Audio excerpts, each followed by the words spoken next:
Hello, I am Cody Ellingham, and this is the Transformation of Value podcast. In this episode, I talk with Bitkiwi Dan, one of the other co-founders of the Bitkiwi meetup events in New Zealand. We canvass a range of topics from government decision-making and how political neutrality works in the public sector, to what it might take to form a new Bitcoin political party in New Zealand. Dan is also a chartered accountant, and we discuss the opportunity around businesses wanting to hold Bitcoin on their balance sheet, integrating with legacy banks, and how the Bitcoin circular economy could develop. If you want to support the show, please consider leaving a review or boosting some sats via your favorite podcasting 2.0 platform. Otherwise, on to the show. But yeah, no, it's weird being back in Shibuya. I mean, this used to be my hometown, and university and stuff, and I didn't think it could get any more busy or touristy than it was back then, but now it's absolutely just chocker full of people. Yeah, I was surprised at how many out there on the streets are clearly tourists from all around the world. Yeah, I think it's more and more people are realising that their own countries are kind of fucked, and Japan has always been this interesting kind of alternative way of looking at sort of a reference for how far your own country has come, Yes, yeah. Sort of like a barometer. And I remember just thinking when I was living here last time, all of the political issues that New Zealand was facing and the West generally, that was sort of the Trump years. And it just was a non-event, from New Zealand, from Japan. It just wasn't on my radar. But sort of coming back now, it's kind of weird having spent 3-4 years back in New Zealand and kind of just suddenly being away from there and just putting it on mute. It's been quite refreshing. How have you found it? I thoroughly enjoy being over here, and I do my best to not really engage in what's going on in other countries while you are on holiday. I just sort of dedicate my screen time basically to Bitcoin over here. But other than that, I do enjoy, I think it's, I don't know if I should feel bad or good about this, but I actually quite enjoy not understanding the language as well. I just in my own little world going about things. Yeah, it's quite blissful. Like, you speak a little bit of, don't undersell yourself, but like, I guess when it comes to the high level political machinations, because there is stuff going on where, there's corruption as always with the current government here. But I think even if you do speak Japanese and you do talk to people, it's not really a daily topic.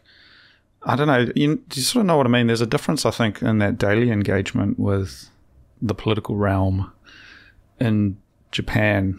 I mean, call it apathy, but people just don't give a shit, I don't think. Well, there's a lot also going on in people's lives. There's a lot around them, and it's probably would feel a little bit more removed than, say, we do in New Zealand from the political sphere. And, you watch their TV at night. I love Japanese TV. Even if they're just growing around Japan, looking at different foods and eating that and trying that, there's all sorts of, we get reality TV in New Zealand, and in Japan, it's actually, I really think that's a much better content. Just to be sitting there and watching. I really enjoy it. Yeah, well, it also is quite affirmative for the culture. I think, it's, as you say, it's a lot of regional travel, a lot of regional food. You could call it, if you were critical, you could call it mindless, but it reaffirms kind of localism. And I think probably the closest example we may have in New Zealand would be something like Country Calendar, which I remember when I was here as a student, you get a bit homesick and you go and watch an old episode of Country Calendar, and it sort of reminds you of kind of the roots, the origin story of the country. And I know it's a bit of a national myth at this point, this kind of agricultural, story, but you realize that's so divorced from just the shit happening in Wellington and this kind of culture war that is, I don't know, it was almost suffocating when I was there, and I had to get away from it, It's not limited to New Zealand either. It's almost as if it's coordinated, the invisible hand of the culture war is reaching out and touching all of these countries at the same time. I don't know. Where's it come from? I think it's very much driven by media and political preferences of media personalities, those that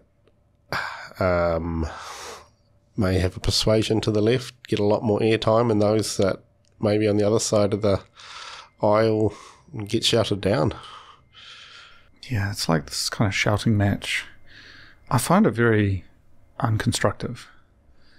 There's not really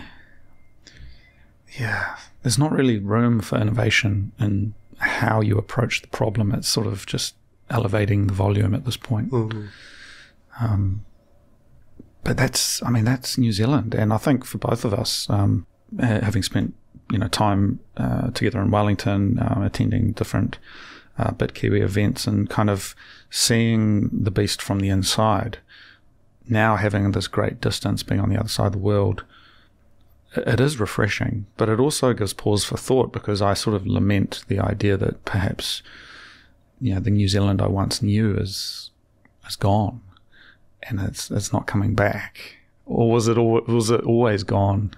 I think New Zealand probably looks very different to what it did 30, 40 years ago. I think if we asked our parents and our grandparents, I'm sure that they would say things aren't what they once were. What was the New Zealand you grew up in? Well, I did grow up in the wider Wellington region. It was the time before technology. I'm starting to show my age here. So it was, a lot of it was self-directed play rather than, you just jump on your bike and go to a park, kick a ball around. It was probably simpler. It probably wasn't as materialistic as kids are facing now. And with just a couple of channels on TV, no streaming services. Yeah, it was... Yeah, do you think, though, growing up, I guess nobody really pays attention to what's happening more broadly, politically, globally, but your impression that you had as a young person or as a child in New Zealand back then, how do you think that's different now compared to what kids are facing, just with the narrative, for lack of a better word? I think kids are feeling much greater pressures now, and they probably couldn't necessarily define what that pressure is they're feeling, but there's a significant more amount of influence on people's lives. Some of us look through it, and for children growing up who are easily influenced, it can be quite telling. I think kids are facing this probably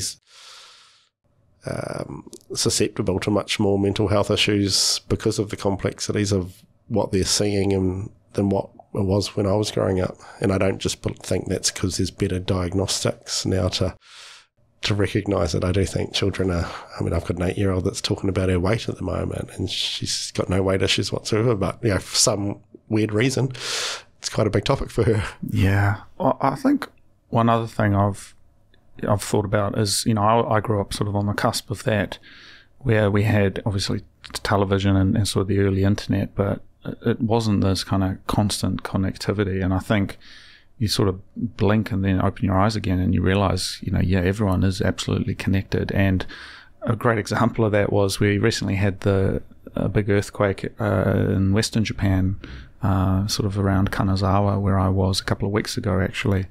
And I saw it unfold on TV. I was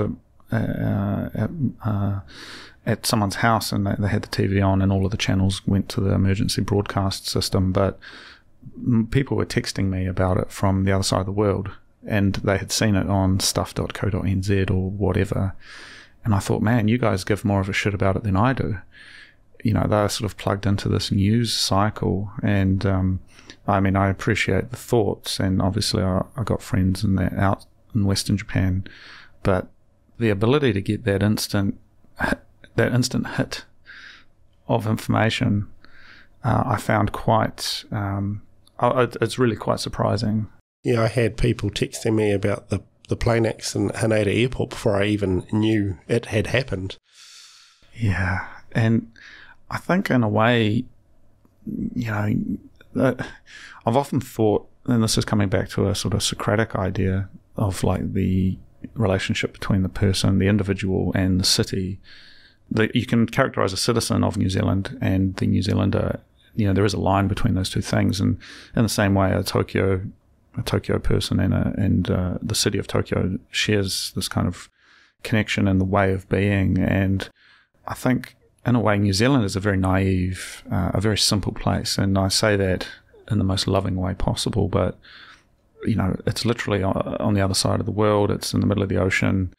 It's unable to really, it doesn't have structures for understanding political affairs. It really doesn't. And I think we've recently seen, say, in the last 10 to 15 years, an emergence of this kind of global, kind of exotic style of political thought, which, if you compare it with kind of the good old Jim Bolgers of the day, born and bred, even, the likes of Winston Peters, they're very much of the islands of New Zealand, whereas I feel that this kind of new class of professionalism that's come into politics, it's like the introduction of the Norwegian rat to New Zealand. It was just devastating, and the local population was unprepared for it. What are your thoughts on that? To be honest, I don't even know what to say. That's quite a deep. I don't know. Sort of like. It's okay. I mean, you work with these people, though. I mean, how have you seen it from the inside, from your work in the public sector? I mean, what you do see is the news of the day can quite quickly dominate the political thinking, for which suddenly positions are spawned quite quickly on. So what once might have been well thought through and ideologically, what I'm basically trying to say is that the current issue of the day can really dominate the thinking that is taken forward, as opposed to sort of long, well thought out processes. You find yourself pivoting to what the latest headlines and the like are. Sort of reactive. Definitely. I mean, how does that play out, though? Like, it seems, I mean, is it focus groups? Is it polling? Like, how does this tango of reactive politics actually come about, practically speaking? I mean, it can come from, often it's sort of media stories that could spawn up through even just social media accounts. It is what is drawing the headlines of the day that it will often, as you can probably understand, get the most attention.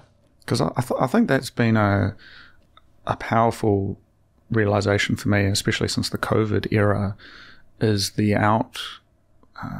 outscaled influence of media, but particularly legacy media, and in particular just a handful of journalists, really, who can basically shift the narrative of the entire country. And I just saw something recently about Jessica Much Mackay moving to a position with ANZ as the comms person or something. Yeah, head of government relations and ethics or something like that. But this idea that there's this kind of cadre of anointed, what would you call it?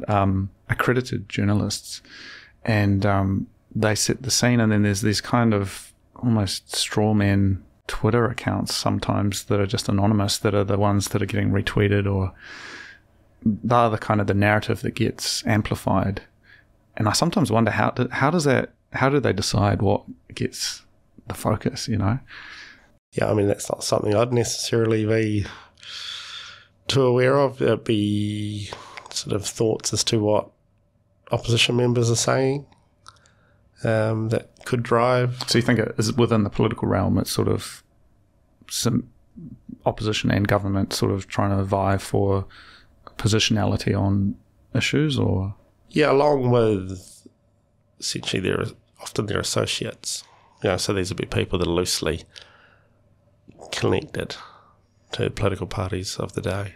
What is your conception of the political party system? Because I think we, in common parlance, we talk about the Labour Party or the National Party, but I'm aware that when you actually learn about how it works, you've got these, what do you call it, the whips that sort of set policy and that sort of thing. It's really strange. It's almost pseudo-religious, the way they do it. It's sort of like you have to toe the line. They have these kind of like closed-door meetings. You have to be a member. You've got to pay your tithe. It feels very centralized, very coveted. I don't know. How would you explain it?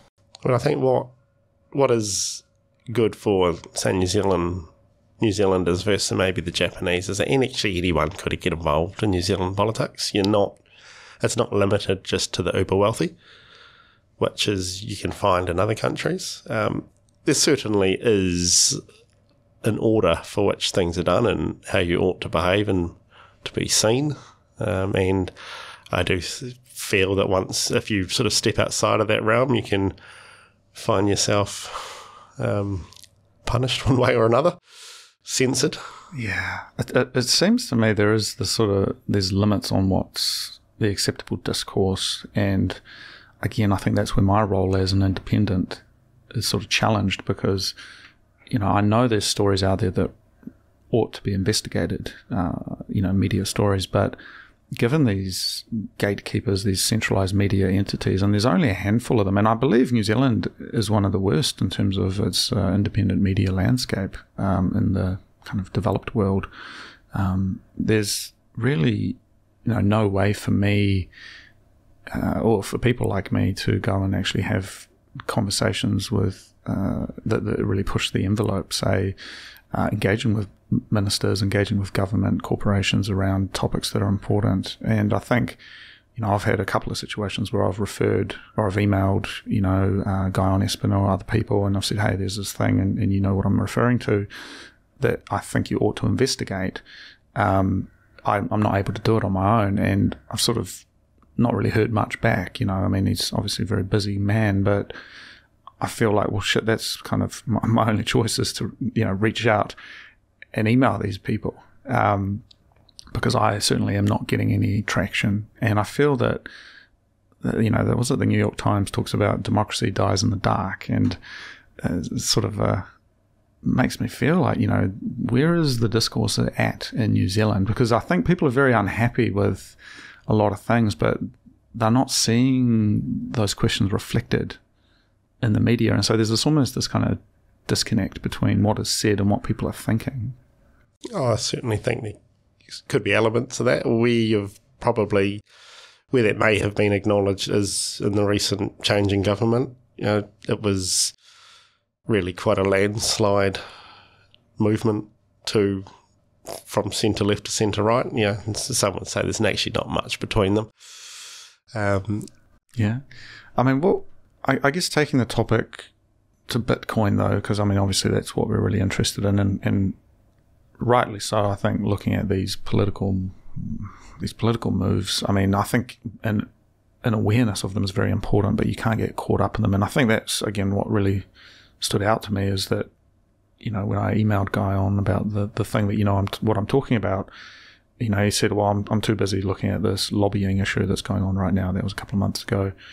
And I think, that it's such a scandalous kind of front page clickbaity thing to be going after, which is this lobbying issue within the New Zealand government, when there's actually deeper systemic, that is a systemic issue, but I think there's deeper challenges we're facing right now around the monetary system and just the infrastructure deficit and all of that stuff, which seem to be the discourse is only operating at a very surface level.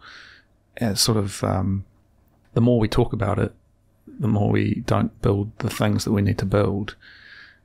And I don't know, just contrasting that with my experience in Japan, where there's railways and tunnels and highways and everything is just incredible infrastructure-wise. It's like New Zealand's in the Dark Ages or something. Some of that could be attributed to the 3-year election cycles. If you're an aspiring politician, you sort of think big projects that could be completed in 30, 40 years' time. That actually doesn't often get you the votes of the day. And as a politician, you like cutting a ribbon. You like opening something. And big long-term infrastructure projects, I suppose the deficit in our infrastructure has got to the point where, how do you fix it? Well, I saw someone say the other day, they were up in the far north, and it's not that you drive on the left of the road, you've got to drive on what's left of the road. And man, I know exactly what they're talking about, man, because, you even leave our capital city and you take a shitty state highway through the middle of a town, and then there's a dairy on the side of the road, there's potholes, there's 50k zones, there's all of these things, and it's like, man, if we can't even get State Highway 1 right, how are we possibly going to build anything else? And I don't know, man, it's dawned on me that we've actually gone very much backwards in a lot of areas. and I say we as sort of the royal we of New Zealand, but as a New Zealander, and I think it's important to understand, I do have a relation to the land and to the people, and I don't want to see it regress, because it's always a lot more painful to go back to the way things were than it was when you went from that to a new way of being. And so, this era of growth, it's kind of a one-way function. It's really nice and comfortable and people get on board with it. But if you ever try to go backwards down that street, I think you see a lot of issues spawn in different ways. And I feel like maybe that's all in the mix of what we're seeing right now, perhaps. Yeah, no, it's a well-made point. I suppose a bit like the political context you're talking about. A lot of my thinking sort of just quite whoopee. sort of. But I mean, again, I think it's a valid perspective, though, to I guess, and I guess maybe we could get a little bit of sort of, as much as you're comfortable sharing sort of your role and sort of what you've seen in terms of involvement with the government, because, I'm adjunct to that, or I was, as everyone knows, I walked past the Reserve Bank every day when I was living in Wellington, but I've never worked, hand on heart, I've never worked for the government, I've never been a beneficiary of transfer payments from the taxpayer, and I've not really got an experience with what it's like in a ministry or in a department. But I mean, what's your perspective, Dan, on how that works in New Zealand and sort of your experience here? I mean, you've got public sector employees who, by and large, are very intelligent and work really hard at what they do, and they serve ministers of the day, their policy agendas, and that can turn on a dime. How would you describe the experience with the recent election, though? Like, how that you talk about turning on a dime? Like, what does that actually feel like to go through? Well, I envisaged the outcome. There's certain swathes of New Zealand that seemed shocked by that change, and then what has come since. I think what you're seeing at the moment is a movement from unwinding some of the policy positions of the previous government, and for the current governing parties, that's exactly what they campaigned on, and we're starting to see that. So that is hard for many public servants, because they can be quite passionate about what they had been working on, and then suddenly that project comes to a grinding halt, and you may even be involved in unwinding it, which is hard for some. Do you think there's an ideology that goes into working for the government, perhaps at an entry or a mid-level, where you kind of have to drink the Kool-Aid, or do you think there is purely economic incentives that drive people to work for the government? I think it'd be a mix of both, really. I mean, some people are probably starting to sip on that Kool-Aid without even realising they're tasting it, and that happens over time. For some, actually, I mean, it's quite hard for public servants to.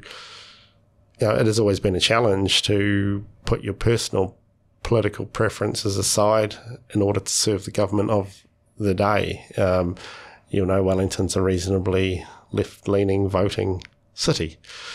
But in terms of, I guess, your work, you're operating at a higher level. I don't how much you don't know how much you can describe about your work, but operating at a higher level, do you still feel that left-leaning bias in the high levels of the ministries?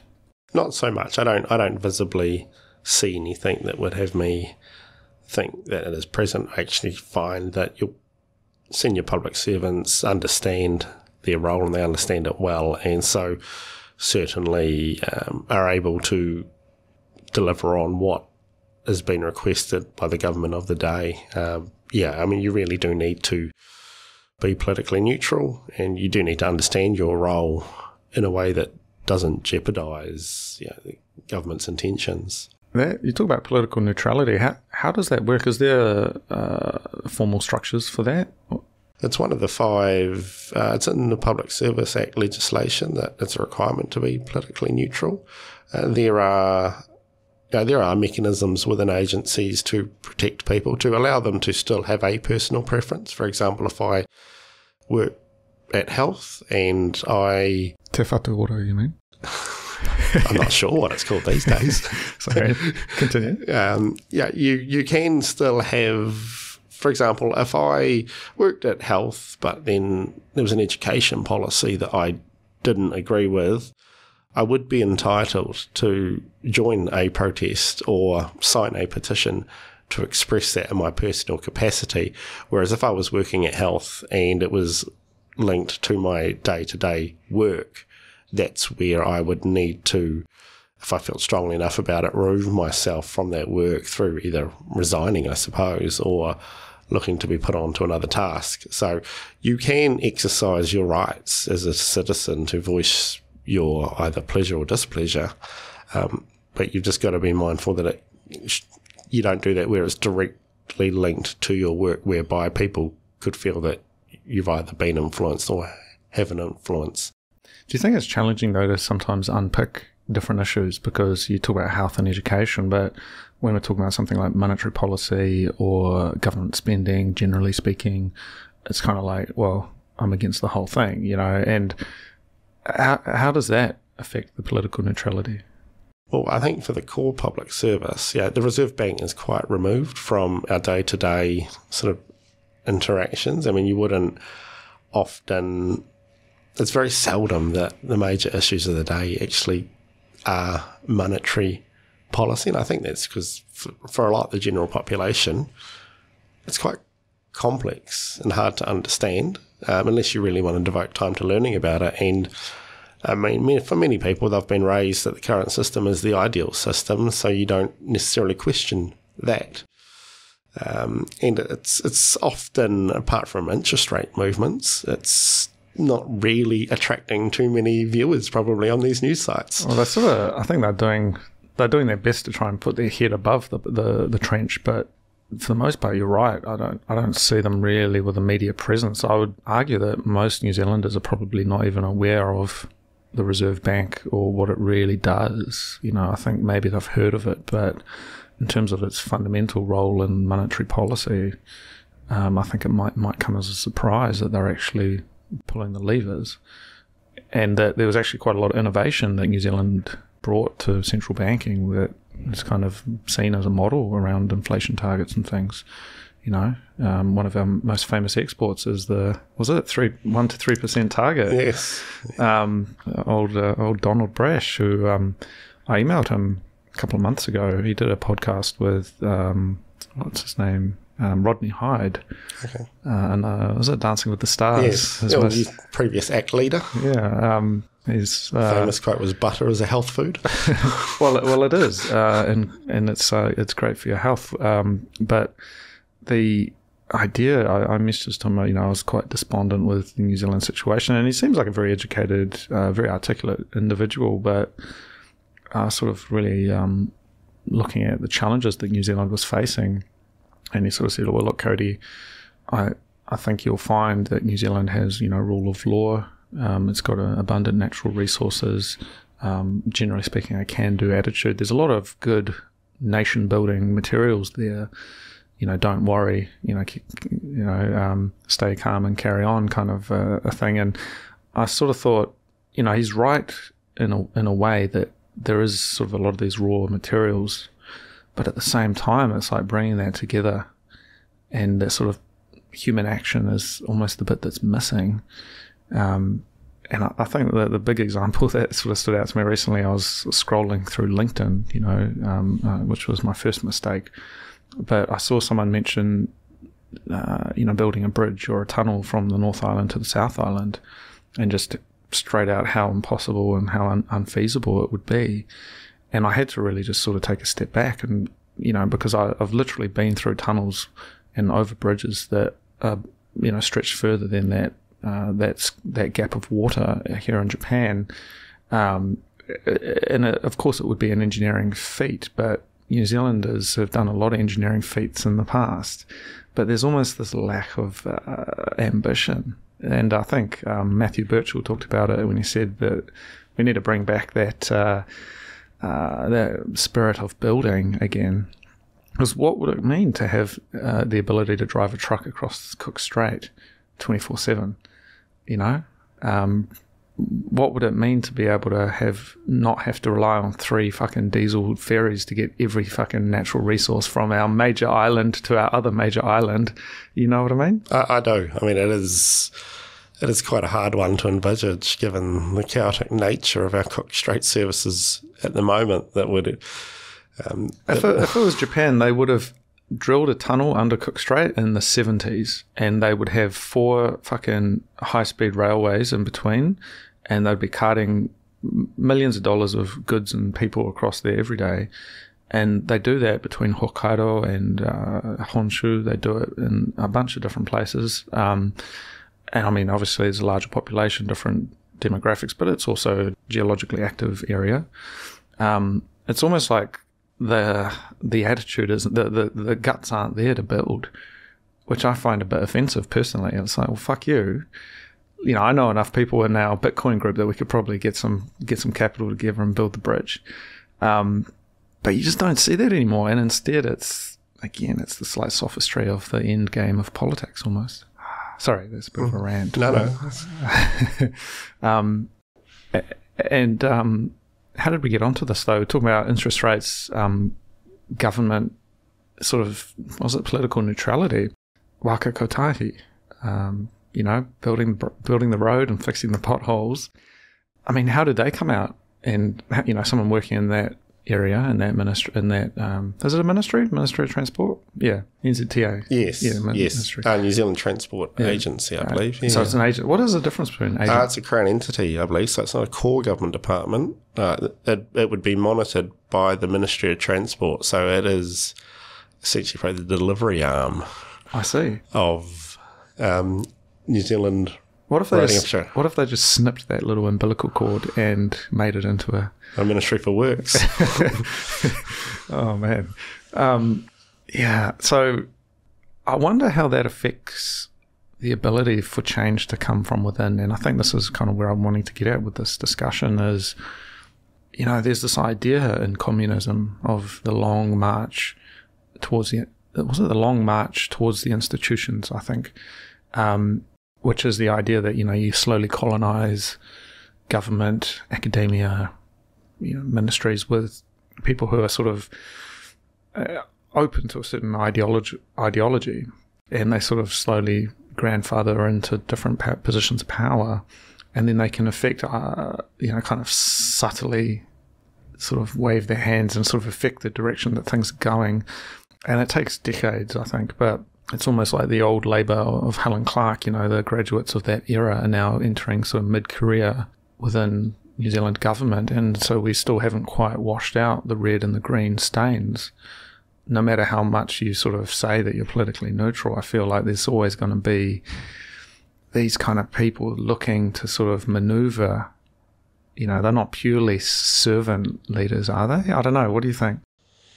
Well, it's an interesting antidote that you shared. I was thinking as you were going through that, really, while I could envisage that over a few decades, I do think that to affect change that you would like to see, you do really need to achieve that through the politics, through actually getting some people together and trying to get over that 5% threshold. You've got this interesting scenario in New Zealand where these parties that get between 5 to 10% actually yield quite a lot of power in regards to the outcome of an election. The MMP sort of system, certainly, I think it should be quite inspiring to people interested in politics, as you wouldn't sit there and go, well, it would need to be the main party of New Zealand. You can actually achieve a hell of a lot through a minority party in a coalition government. Yeah. I wonder if that's an opportunity, because we're one of the few countries that really has that.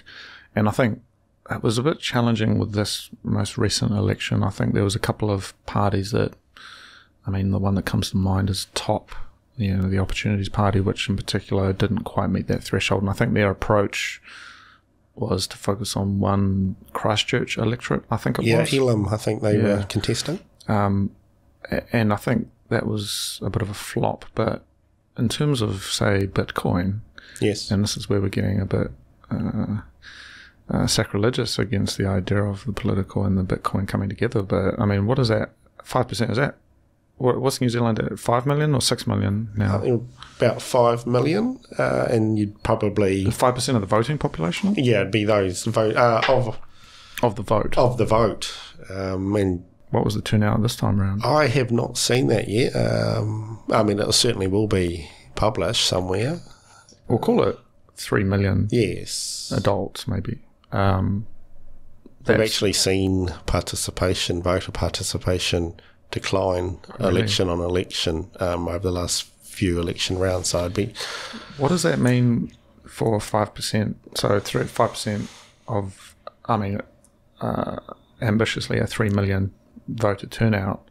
So 10% will be 300,000. So 150,000. Are there 150,000 Bitcoiners in New Zealand? Not yet, I don't believe. Will there be? Well, if I reckon global adoption at the moment, or holding, is around 1%, you probably need to, once that sort of got up to 5 or 6% globally, you might find there are enough, because I think a lot of Bitcoiners probably are single issue voters. How would you characterize, I guess, from your position, the relationship that executives, higher level management within the ministries and government have towards Bitcoin? I don't think that would be any different from the general population. For many people, it is just a deep unknown. We're lucky in New Zealand that we don't have any issues transacting. So for a lot of people, there's no need for any change. It's worked for me. I've got multiple houses type of thing. Life's good. It's probably for the people in the countries, war-torn countries with high corruption and the like, it will be in those areas where there'll be greater earlier interest for many people in the countries we've grown up in. Life's good. Yeah, I think that's one of the, again, sort of pessimistic sort of takes that I would have, is that hope would lie with, younger people. I think there's a certain class of, the prerogative of boomer, I think, applies here, but the homeowners effectively within New Zealand, I think, would be very much against, but for the most part, any policy that somehow affects the value of their home. And then there's a whole cadre of freshly minted left-leaning kind of greenie types who have gone through the education system over the last few years, and they're very much, I think, out of the box. I feel like there's a lot of negative opinions about Bitcoin that's just been imprinted, and so you've got the people who really ought to be voting for change are still kind of larping on this kind of socialist idea that's coming around. Oh, it's coming to an end, right? We're sort of entering a new era, but that, I don't know. How do you make those two things meet? Because a generation of voters who young emerging citizens who are passionate about Bitcoin, I mean, that could make a huge difference. But I just don't see that cohort in New Zealand anywhere. And you probably find that cohort doesn't exist in any mass, actually, in any country at the moment. Sometimes when you sit and go, gee, my stack's not big enough, you sort of sit back and reflect and look at how many people have addresses, Bitcoin addresses, and you realise actually it's just a symptom of us still being early. It will come. I mean, you're right. I think it will come, but how does that interface with the legacy political system? I mean, I'm interested in exploring this because, will it just be a simple, it just becomes one of the issues of the day that these politicians are then reacting to, perhaps? I mean, it could well be.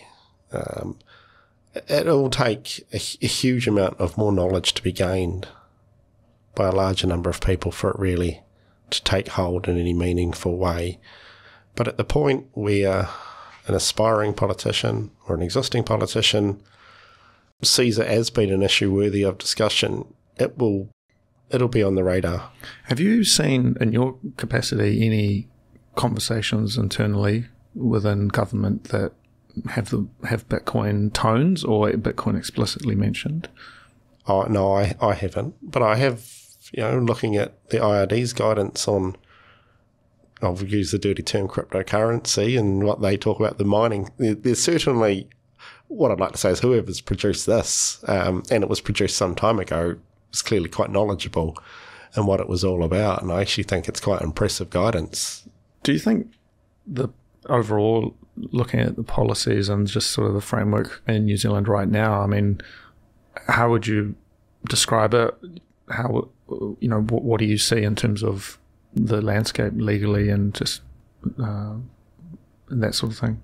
Well, I feel the settings at the moment are quite conducive to Bitcoin innovation for those that are willing. I wouldn't feel that you see any resistance that makes you think, should I take my talents elsewhere where they'd be greater appreciated, or at least more welcomed. I do think New Zealand, as it currently stands, is certainly open to good ideas, and for those that are building on Bitcoin, I think you could do that confidently in New Zealand without fear of reprisal or cancellation or anything like that. I do think it is ripe for it. It's just we are early. And what about the perennial issue of bank account access, though, for fiat rails? That is a tricky one. It's one we've actually had difficulties with myself. I actually think that's sort of banking policy of these banks as opposed to sort of any directive. I know at times it'll be down to anti-money laundering laws that might make it difficult for them. I think banks have just taken this position, and clearly they've got a vested interest. Is there any precedents for that? I just, my layman approach here would be, well, shit, isn't that discriminatory to be turning off bank account access? And obviously they're a private bank, they can do that, but I mean, I don't know, is there any mechanism? Is it Commerce Commission? Is it some way of sort of addressing this issue of bank account access for Bitcoin businesses? Well, it's a good question. I mean, you could put that question to the banking ombudsman. Do you have his contact details? They will certainly be online with Google, and put that question to the banking ombudsman. What I imagine would be said is that their risk assessment shows that risk is too great and engaging in Bitcoin-related activity. I wonder if there's been some bad eggs in the past that have led them to sort of had their fingers burned. Cryptopia comes to mind, but I don't know. I wasn't around at that point, but I wonder, did you know if Cryptopia had New Zealand bank accounts? I'm not sure, sorry. Yeah. And I do think banks are probably in a bit of a confused state between a genuine Bitcoin, innovative, growing company versus I read a horrible story about, basically, I think it was in Myanmar, how they've got dormitories of people that are running crypto scams. And so I think a lot of the offshore scams, which is certainly not an issue with Bitcoin in itself, that's not the scam. It's these bad actors out there. So I think at this stage in the commercial cycle for banks, it's easier just to say no. Do you think there could be an opportunity, though, New Zealand is in an interesting kind of almost neo-colonial position where we don't have any major banks that are actually New Zealand owned.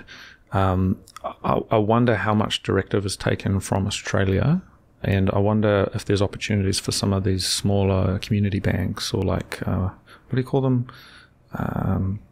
So the TSP, cooperative banks, yes. Do you know if there could be something in that space that is promising? I'm not aware of anything, but they would certainly, I would feel, have more license to make their own decisions as to what they'd like to pursue. Because I know certainly just from friends and family who have maybe had issues with, your Westpacs and your ANZs, going to some of the community trust banks, community trust. You don't call them banks, do you? It's just a community trust. Sometimes they're able to be a bit more lenient with lines of credit or mortgages or things like that, and so I wonder if that's a potential avenue that is open for exploration. Is a solid Bitcoin business building a relationship with a New Zealand entity like that? I imagine game theory will come into play, and for some of these smaller banks, when they see the commercial opportunity there, they probably will be more open to pursuing that. Then the big ones will come flying in after to also capture. I mean, what is the opportunity? I guess you're asking for bank account access. It's to give someone a start to actually be able to build a Bitcoin-related business with the ease on fair playing ground to any other business that just wants to get up and have a go. Because I wonder if the opportunity is a bit more closer to the financial entity itself, where, it's not just give me a bank account, but it's more like, well, look, there's this growing number of people who want to use Bitcoin. We need, firstly, access, but more than that, actually the ability to facilitate transactions, and actually almost like a collaborative approach. So the way that a lot of banks are the conduit for, Visa cards and ATMs and point of sale units and things. I don't know. I just wonder if there's something in there as a new almost business model. Somehow the banks kind of can collaborate. And I mean, that's a controversial opinion, I guess, because it's sort of centralizing. But I mean, what would be the first New Zealand financial entity to start using Lightning, for example? I mean, what would that mean for custodial Bitcoin within New Zealand and not relying on some overseas entity, for example? I mean, it's certainly wonderful food for thought. I mean, I think when we talk about bank account access, I think for a lot of us, we haven't got beyond the bank account access because we can't even get the most simplest sort of service from the bank. Oh. And so I think, once that becomes available, I think you'd have Bitcoiners falling over each other to try and work collaboratively with, I suppose, any entity that would be willing to facilitate the transactions. So I guess continuing that line of thought, I wonder, I guess the concern that I have is, you've got the likes of Binance coming in as this kind of registered financial services provider, and I keep mentioning it on their LinkedIn page, asking when are they going to rebrand and change their name so they're not associated with the money laundering of Binance USA. And I have yet to receive a response. However, somewhere deep down, I feel more comfortable with someone like your TSBs or your cooperative banks being involved in something as important as Bitcoin than I do with someone like Binance and their gung-ho approach to, shilling shitcoins, Yes. But I think that would come at a time when there's the commercial gains there for an entity to do that. I think at the moment, sitting around the board table looking, if you're exploring that, you'd say, well, it's a great idea, but it's probably not at this stage. With their risk-reward sort of cost-benefit analysis would have them probably pursuing other things at the moment. I wonder if there's an opportunity. I mean, I was listening to a great podcast with, was it Prince Philip of Serbia and Samson Mao talking about some of their A-team missions around the world to kind of orange pill different governments and things. And it's actually quite inspiring. It's really cool. It'll be a movie one day, I think. But I think looking at some of these financial entities, I mean, what would it take for them to just have some Bitcoin on the balance sheet? I mean, how does that work? And I guess from an accounting perspective? Well, the recent changes to the accounting framework for at least for Bitcoin in the US lately is very promising. I mean, I think prior to that, you needed to value that the Bitcoin that you had on your balance sheet at the lowest it's been since you held it.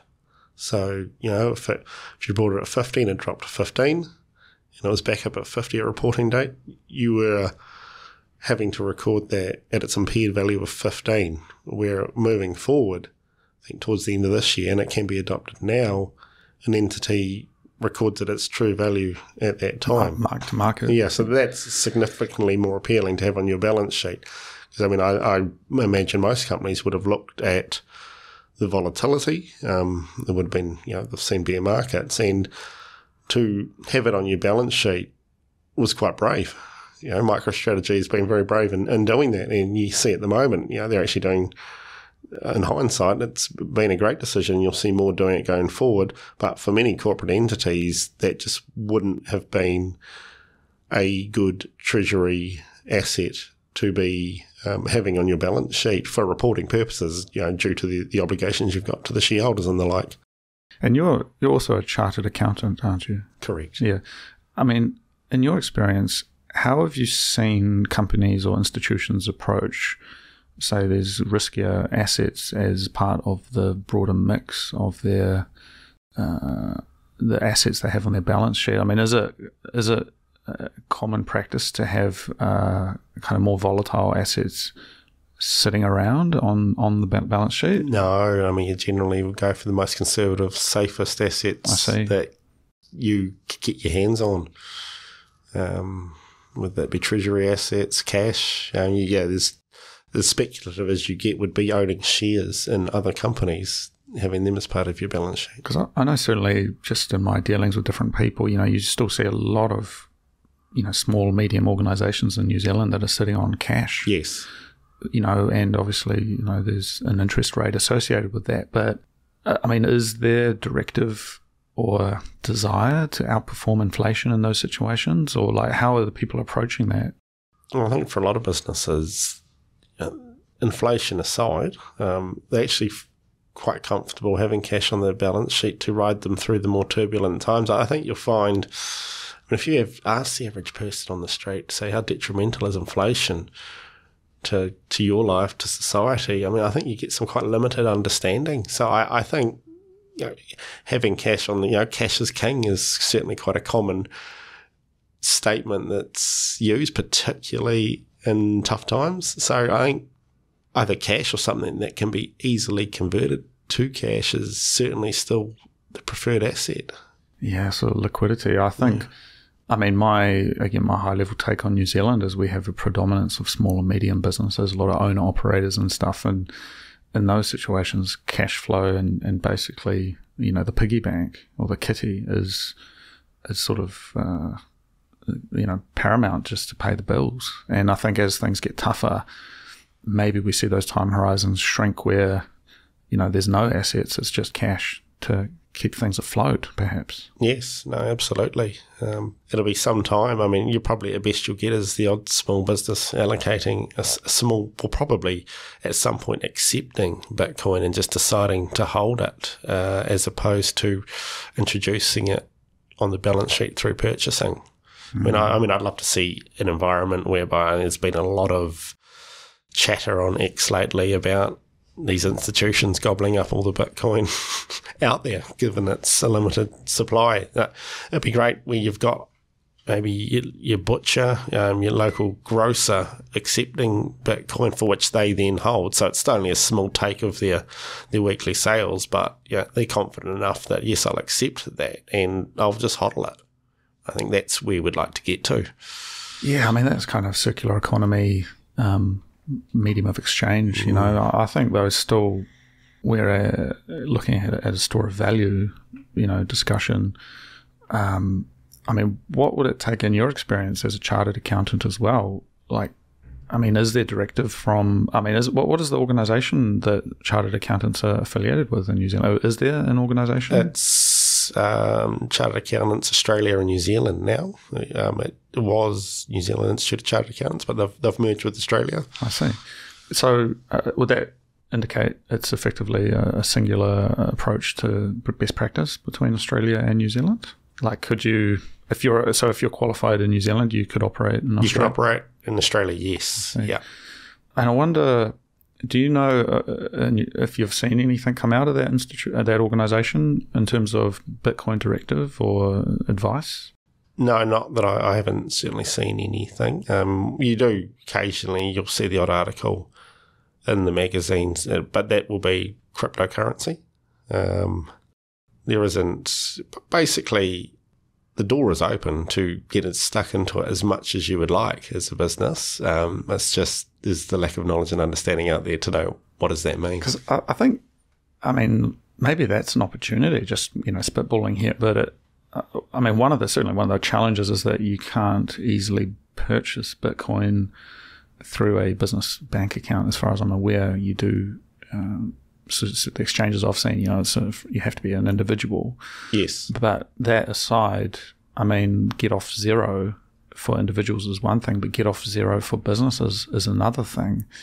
And I wonder if that's a movement that could be, is that a segment that could be targeted almost as a product, so helping businesses buy their first Bitcoin perhaps. I think it'd be a combination of helping business understand why it would be useful to hold Bitcoin on the balance sheet, and once they've got that understanding, helping them to go about acquiring it to put on their balance sheet. When you talk about businesses having cash in New Zealand, I mean, is that like checking account cash? Is the term deposits? Like, what have you seen? It would be a mix of both. They would essentially put in term deposit what you didn't feel you were going to need over a certain time period, and then you'd have your checking account for your day-to-day so like operations. What would be a common, like a 90-day term deposit or longer periods? What have you seen? It really does depend on the needs of that business. It's a mix from 90 days right through to much longer time frames. Because I wonder if you could see, I mean, obviously Bitcoin performs over the longer term, and sort of smooths out short-term volatility. I wonder if you could see a product where maybe some of the custodial aspects are facilitated. I mean, it is a lot of kind of do your own research at this point in time, but I think making that a little bit more point and click, perhaps some degree of custodial relations where, it's sort of looked after for you, maybe 2 of 3 multi-sig or whatever it needs to be. But, could that be a product so that there isn't sort of a massive learning curve? It's sort of more like, well, I saw the ad and I'm going to sign up. I'm reluctant, though, at what the business model would be, because, you sort of get into yield territory when you start talking about that stuff. But I do think it will need to be a product. I think the majority of the world at some point, someone probably, I know Bitcoiners won't like this, but will be looking after their Bitcoin for them. I, last night, recovered my sister-in-law's cold storage device, something I gave her 18 months ago, because she forgot the PIN number. And that was the first time I've had to do that. And I was saying at that time, I thought this is just not for everyone. And so there's certainly going to be models out there that will have custodial services that businesses can rely on. Because, you're right. You can't expect everybody, as much as we'd love to see it, to deep dive into that rabbit hole where we've been for the last few years. Well, I think that's why it's almost, it's a funny kind of reversal, but the whole idea of Bitcoin is to remove these financial intermediaries, but in a way it's like your Binances of the world are really the ones that are the biggest issue here in terms of the rug effect. Yes. Like deep down, I think, again, like a local Kiwi-owned cooperative bank with a business product for helping people get Bitcoin exposure, I feel a lot more trustworthy. And you just look at the monkeys that are running Binance New Zealand and you think, fuck, I wouldn't trust these guys with, changing the light bulb in the room, let alone Bitcoin, and I wonder, how does that manifest? Because if that was available, kind of an invest now type setup, or even it's a service within the bank, you log into your online banking and it's just there, click and go. Would that mean we suddenly get all this exposure within New Zealand? And then does that lead towards broader adoption and, I guess, getting towards 150,000 Bitcoin? Yes. Yeah, the magic number. I don't know. I mean, it would certainly help contribute to growing that. I mean, you could also, we've got lawyers at the moment who look after families' assets and trusts and the like. I could see it being similar to that, where you can purchase it and you actually just, lawyers, it's well outside of my area of specialty, but basically administer it on behalf of the clients.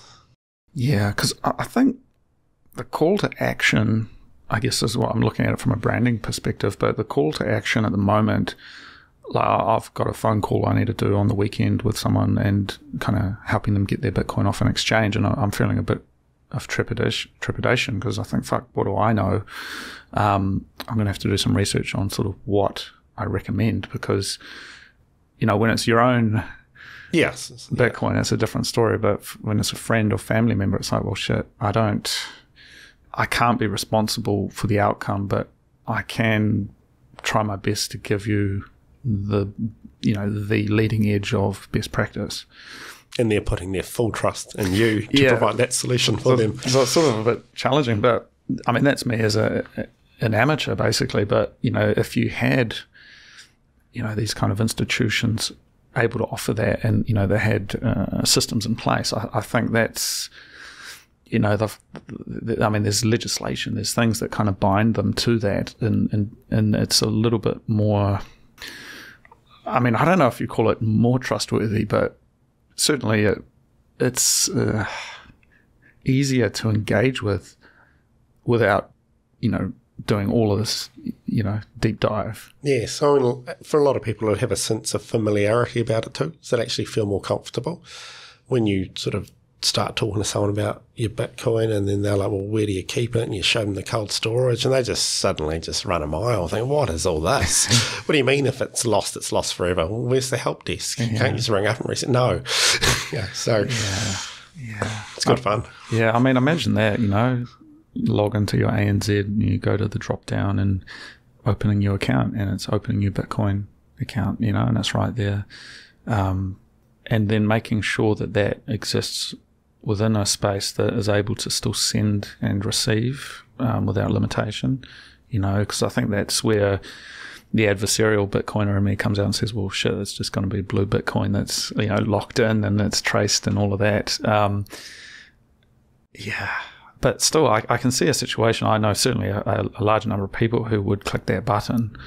I guess, though, it comes back to the risk profile, because when it's going up and when it's going down, it's sort of perhaps one of the reasons, banks don't offer a lot of these other financial services. And maybe there's legislation related to it, but, it becomes more casino-esque when, it's more like, what was that app? Sharesies. Yes. That's very casino-esque kind of, buying and selling kind of Robin Hood style. I feel like the banks maybe don't want to have a bar of that, perhaps. I don't know. They've probably at the moment got constitutions and the like that at the moment it just would be a case of we're curious, we're keeping a watchful eye, but just not now. Well, maybe, I mean, look, if there's anyone out there who's interested in chatting about it, I mean, I think it's almost like an open letter or something, and maybe I'll have a look into that Institute of Accountants that you mentioned, New Zealand and Australia, and just see, have they put anything out there? Because I think at the very least, getting awareness, what does the average accountant know about this when their clients coming to them and saying, hey, I want some Bitcoin? Are they telling them to pull their head in, or are they actually recommending resources? Like, there's all of these kind of ways that people will come to it. And if it's a 1% allocation of that cash you've got sitting around in the bank account, just for a little bit, I mean, that's certainly a step towards the world that we are looking for. And I think it can have a powerful impact on this, the position of your business if you hold that over, say, a 4-year term. When a lot of businesses are struggling just day to day, maybe they can't think that far ahead. I don't know. When you raised a good question earlier, I was just thinking last night when I bought that, it's a big reminder saying this must come from a personal account. I actually couldn't even inform a business how to successfully buy Bitcoin as a business. You could as the business owner in their personal name, but I wouldn't actually know. And I think straight away, what that would be maybe okay for your mum and pop, yes. Self-employed, sole trader, but any kind of company with a board of directors would just, turn it straight away that'd be red flags if you got a director buying stuff in their own name and selling it to the business. I just it just wouldn't work. It's probably a bit embarrassing. I actually don't know how it would be done. I just wouldn't know where to buy it from. Because maybe that's the hole here that we're talking about. Because again, there's businesses sitting on this cash.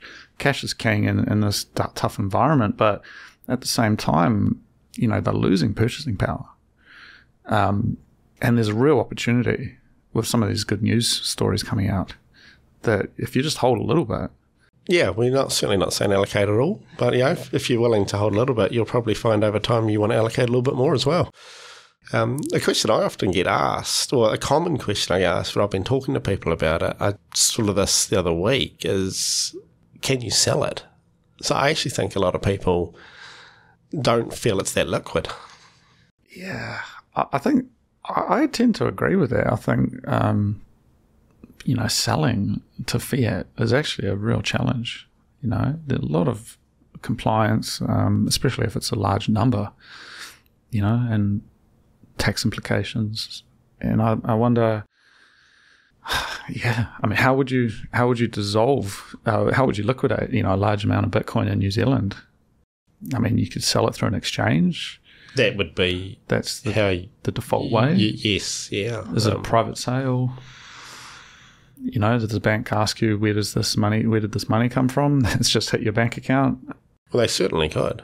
You sort of had $300,000 or something just flow in for a small business. Which, maybe, I don't know, what's their compliance look like with that? How much due diligence do the banks need to do to make sure that you've told them everything you need to tell them?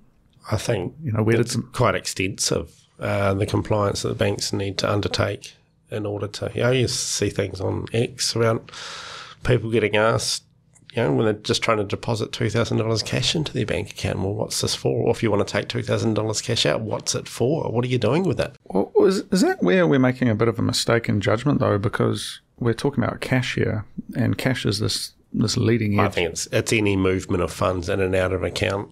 Oh, but still, it's the leading edge of, say an institution's financial position. There's a cash component, but I'm sure a huge part of it's going to be stuff like other assets, real estate, yes, stock holdings, and a lot of those things will never get liquidated. They just exist on the balance sheet. And so I wonder, the idea of selling a house and getting the cash in the bank account, that happens once every X many years, but the actual house, the value of that house still continues to exist on someone's balance sheet. And I wonder if instead of selling it, we see a situation where it's sort of the Bitcoin moves around on the Bitcoin layer, but it isn't compensated for with cash.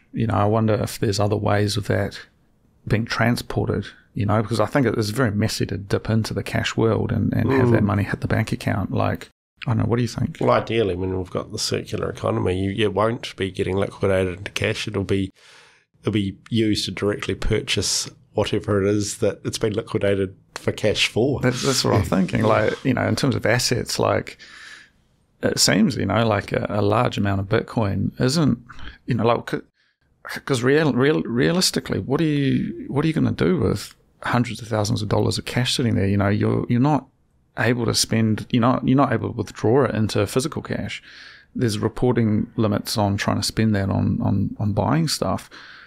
Ideally, you'd go straight to the truck manufacturer and purchase that truck directly with that Bitcoin. And I wonder if that's sort of the position we see. And maybe there's a bifurcation of kind of scales where, maybe a small amount of Bitcoin can get sold.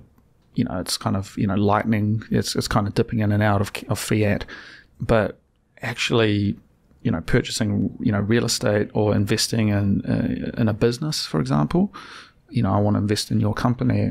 I'm going to buy the shares using Bitcoin directly. There's no intermediary in terms of fiat cash.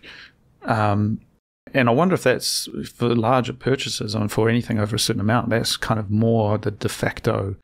Because I had a conversation with a guy, and he, had a property in Argentina, a vineyard that he was trying to liquidate, and he was saying, man, it was fucking impossible to get that money into New Zealand.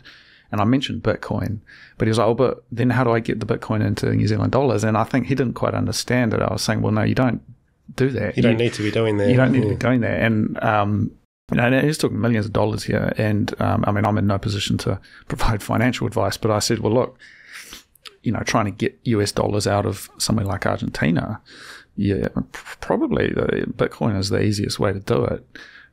But it's kind of sticky in the sense that once you're in the Bitcoin, you don't really want to get out. But it's almost like you're shooting yourself in the foot trying to liquidate that. I don't know. Sort of, that's my take on it. Yeah, no, cash out of Argentina at the moment, US dollars into New Zealand dollars, it'd be quite the... They ask a lot of questions. Yes, yeah. And the costs of doing that would be, I imagine, enormous. Yeah, so I wonder if we start seeing this emerging, almost sort of like it is an asset class, but we sort of see this emerging role of, reasonable sized Bitcoin holdings acting as a kind of different way of, I guess, engaging with assets and liabilities, So instead of dipping into the cash, into the kitty and the New Zealand dollars, you've got it on your balance sheet. Your business is in a solid position. It is liquid if you need it to be, in the sense that like shares are liquid as well. Yes. But it's not, it's not dollars as such. It's dollar denominated. And with these new accounting rules, the FASB rules, right? Yes. Maybe it sits on the bank account as this kind of other thing, a bit like, say, having some real estate holdings or some shares on a business's bank and balance sheet that they can then move around. And if they want to acquire half of your business, they just purchase it with Bitcoin, and that Bitcoin moves from their balance sheet to your balance sheet. It never interfaces with New Zealand dollars. It simply is denominated in New Zealand dollars. And that kind of goes around a lot of these issues. You're describing the vision we all want to see. I think, in our lifetimes, we will see that. It's going to be exciting. Yeah. Well, look, Dan, I appreciate it. We've gone into a few different places. I appreciate this is new territory for you, though, talking about the stuff on the show. But I know we've talked a lot about this sort of just in person at Bitkiwi events and that sort of thing. But certainly food for thought. Yeah, no, thank you, Cody. It's been a lot of fun. That's good. And you'll be back in New Zealand for early February, yeah, for Queenstown. Yep, a couple of weeks for Queenstown, and certainly looking forward to that. Planning's well advanced. There's actually quite a lot of excitement about Queenstown. When we first talked about Queenstown, we're thinking, oh, it's a beautiful destination, but it's also quite an expensive one with a reasonably limited population. I wonder how many will make it there, and to our surprise, this is basically everyone we know is going. It's great. But hey, man, I think it's going to be good. I think 2024 is going to be great. I'm excited. It's only a couple of days in, but we're still stuff's picking up. And yeah, all the best with Bitkiwi stuff. I really appreciate the work you guys are doing, and I think it's we're going to look back on the good old days when it was just a bunch of us hanging around at the Fork and Brewer in Wellington talking about Bitcoin, lamenting, the hyper-Bitcoinization that has just happened. Well, absolutely. Well, I had a call with Bitkiwi Paul last night, and we were reminiscing about it, and it's only been a couple of years, think how far we've come. Yeah. We, the community, I mean. Yeah, it's pretty special. That's great stuff. All right, man. Thank you very much. Thank you, Cody. Thank you for listening. I do hope you enjoyed the show. I am Cody Allingham, and that was the Transformation of Value. If you would like to get in touch, please send me an email at hello@thetransformationofvalue.com, and I will get back to you.